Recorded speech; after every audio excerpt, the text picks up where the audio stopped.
Līdz novembra beigām turpinās lašu un taimiņu zvejas lieguma laiks.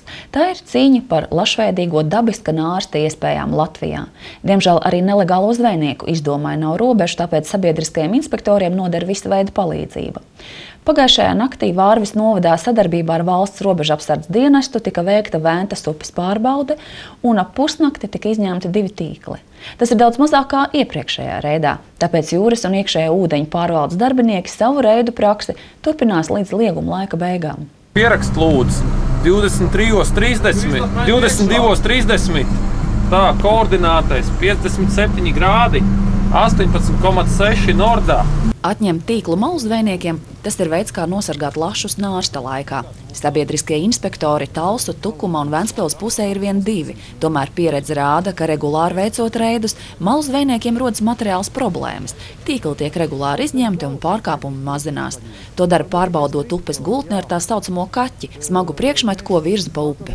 Mēs ejam ar lēnāko gaitu, lai varētu uztvert un lai smagums iet par grunti, kas pacels, ja kaut kas būs kāds tīkls. Šajā laikā, lašu laikā, kad iet lasis, cenšas tīklus likt, lai aizņemtu lielāku platību.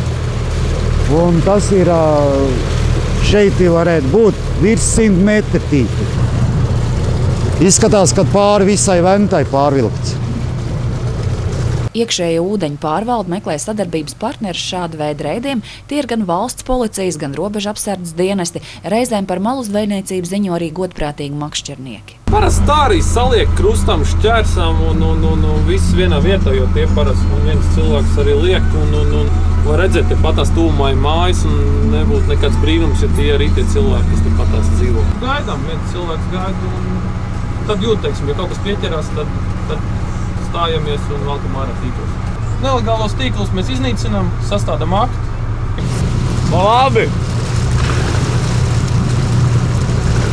Tīkli Ventā ir dažādi. Ir arī tā saucamie atļautie. Tie domāti zivju mākslīgai pavairošanai, un tos var labi redzēt pēc marķējuma. Zivju inspektoram ir tiesības konfiscēt nelegālos zvejas rīkus, bet sodīt konkrētu personu izdodas daudz retāk. Uzreiz stop miglā. Pievilkām otru ņēmēju ārā, malu zvejnieku no otra gala. Un satikāmies aba vienu tīklu. Nebija vairāk jautājumu.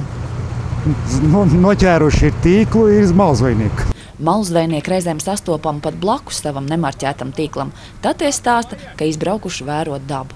Viņš neteiks, kad līdz tīkli, bet viņš teiks, viņš parasti saka, kad braukuši ir pēc dzerama pakaļ. Laša laiks turpināsies vēl līdz 30.